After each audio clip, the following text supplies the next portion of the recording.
ರೀ ರೀ ಮಿಸ್ಟರ್, ಎಲ್ಲಿಗೆ ಹೋಗ್ತಾ ಇದ್ದೀರಾ? ಕಮಲಾ ಎಸ್ಟೇಟ್ ಹೋಗ್ತಾ ಇದ್ದೀನಿ. ಪಾದಯಾತ್ರೆ ಮಾಡ್ತೀನಿ ಅಂತ ಹರಿಸ್ಕೊಂಡಿದ್ದೀರಾ?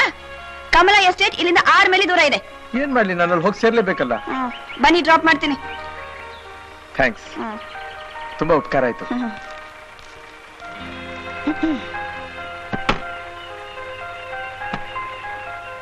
ರೀ ರೀ ಇಳಿರಿ ಕೆಳಗೆ.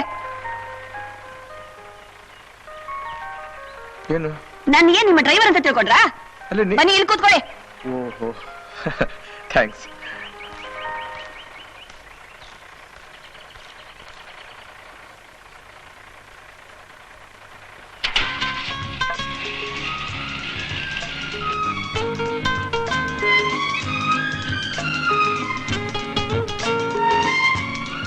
ನಿಮ್ಮ ಹೆಸರು? ಜಗನ್ನಾಥ್ ಅಂತ. ಪರವಾಗಿಲ್ವೇ, ಹೆಸರು ಚೆನ್ನಾಗಿದೆ. ನಿಮಗೆ ಚಳಿ ಆಗಲ್ವಾ? ಸ್ವಲ್ಪ ಆಗುತ್ತೆ. ಓ, ಸ್ವಲ್ಪ ಕೂತಿ ಒಂದು ಮಫ್ಲರ್ ಸುತ್ಕೊಂಡು ಬರಬಾರ್ದು. I don't like silent reactions. ನನ್ನ ಪಕ್ಕದಲ್ಲಿ ಇರೋರು ಸ್ವಲ್ಪ ಈಸಾಗಿ ಮಾತಾಡ್ಬೇಕು. ನಿಮ್ಗೆ ನಗಕ್ಕೂ ಬರುತ್ತೆ. ಇನ್ನೇನು ಅಳಬೇಕು ಅಂತೀರಾ? ಬಲೆ ಬಲೆ, ಬಹಳ ಚೆನ್ನಾಗಿ ಮಾತಾಡ್ತೀರಾ. ನೀವು ಮಾತಾಡಕ್ ಬರಲ್ಲ ಅಂತ ತಿಳ್ಕೊಂಡಿದ್ದೆ. ಯಾಕ್ರಿ ಹಾಗೆ ನೋಡ್ತಾ ಇದ್ದೀರಾ? ಓ, ಈಗ ಅರ್ಥವಾಯ್ತು. ಯಾರಪ್ಪ ಇದು ಬಡಬಡ ಅಂತ ಮಾತಾಡ್ತಾ ಇದ್ದಾಳೆ ಅಂತ ಆಶ್ಚರ್ಯನಾ? ಪ್ರಶ್ನೋತ್ತರಗಳನ್ನೆಲ್ಲ ನೀವೇ ಹೇಳ್ತಾ ಇರುವಾಗ ನಾನು ಹೇಳೋದೇನಿದೆ? ಏನ್ ಮಾಡೋದು, ನನಗಿದೊಂದು ಅಭ್ಯಾಸ. ಯಾರಾದ್ರೂ ಸಿಗ್ಲಿ ಒಡಮಟ ಅಂತ ಮಾತಾಡೋದು, ಜಾಲಿಯಾಗಿರೋದು. ಒಳ್ಳೆ ಅಭ್ಯಾಸ. ಕಮಲಾ ಎಸ್ಟೇಟ್ ನಲ್ಲಿ ಯಾರ ನೋಡ್ಬೇಕು ನೀವು? ರಾಮಸ್ವಾಮಿಗಳನ್ನ. ರಾಮಸ್ವಾಮಿ?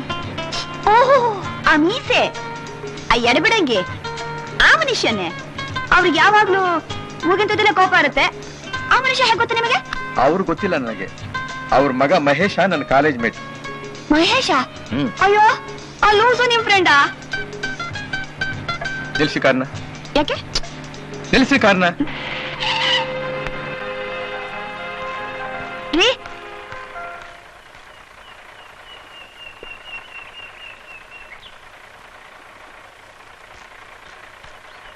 ಯಾಕ್ರಿ? ನೀವು ಲೂಸ್ ಅಂತ ನನಗೆ ಗೊತ್ತಿರ್ಲಿಲ್ಲ, ಅದಕ್ಕೆ. ವಾಟ್? ಮಹೇಶ ನನ್ನ ಸ್ನೇಹಿತ. ನನ್ನ ಎದುರಿಗೆ ಅವನ್ನ ಲೂಸ್ ಅಂತಿಲ್ಲ. ಎಷ್ಟು ಧೈರ್ಯ ನಿಮಗೆ? ಮೊದಲು ಮ್ಯಾನರ್ಸ್ ಕಲ್ತ್ಕೊಡಿ. Good bye. ಅಲ್ಲಿವರೆಗೂ ಹೊರಬೇಕು ಅಂತಿದ್ರೆ ಅದು ನಿಮ್ ಕರ್ಮ. ನಾನೇನ್ ಮಾಡ್ಲಿ?